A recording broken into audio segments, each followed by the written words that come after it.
আজকে গোপালগঞ্জে জুলাই যোদ্ধারা তাদের দলীয় কার্যক্রমের জন্য গোপালগঞ্জে গিয়েছিল, তার রাজনৈতিক অধিকার ছিল তার নিয়মিত কর্মসূচি স্বাধীনভাবে বাস্তবায়ন করা। কিন্তু আওয়ামী লীগের ক্যান্টনমেন্ট খ্যাত সকল সন্ত্রাসীদের আশ্রয়দাতা যারা গোপালগঞ্জে তারা আশ্রিত ছিল, তারা সবাই মিলে সন্ত্রাসী হামলা করেছে। ইন্টারিম গভর্নমেন্ট এখানেও ব্যর্থতার পরিচয় দিয়েছে। আমরা সুস্পষ্ট কণ্ঠে ইন্টারিম গভর্নমেন্টকে বলতে চাই, আপনারা যদি দায়িত্ব পালনে ব্যর্থ হন, আল্লাহর রাস্তায় দায়িত্বটা ছেড়ে দেন। বাংলাদেশে অসংখ্য তরুণ যুবক আছে বাংলাদেশকে শাসন করবার জন্য, বাংলাদেশের দায়িত্ব নেবার জন্য।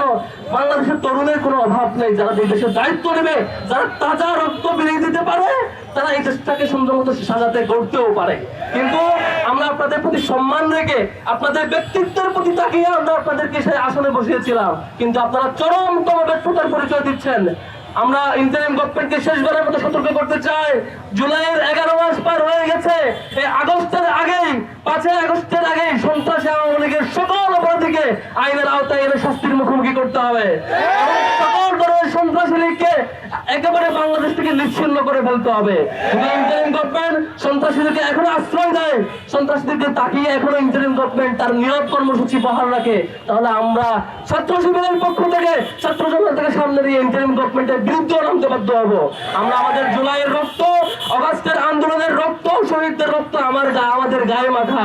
আমরা সেই রক্ত লালন করি, সেই চেতনা লালন করি। শহীদদের স্মৃতিগুলো আমাদেরকে এখনো কাঁদায়। শহীদদের রক্তের দিকে একটু তাকাবেন প্লিজ। আপনারা বড় বড় চেয়ারে বসছেন, বড় বড় দায়িত্ব বসছেন, শহীদের ত্যাগগুলো ভুলে যাবেন না।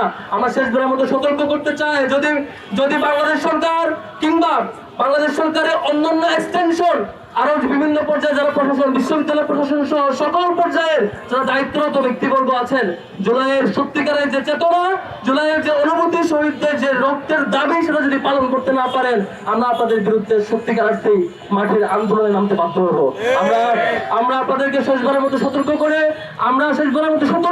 আগস্ট পর্যন্ত আমরা অপেক্ষা করতে চাই। এর মধ্যেই 5 আগস্টের মধ্যে আপনাদের সরব কর্মসূচি আমরা দেখতে পাই কিনা তাকাবো। ছাত্র শিবির তার একসময় যাবে ইনশাআল্লাহ।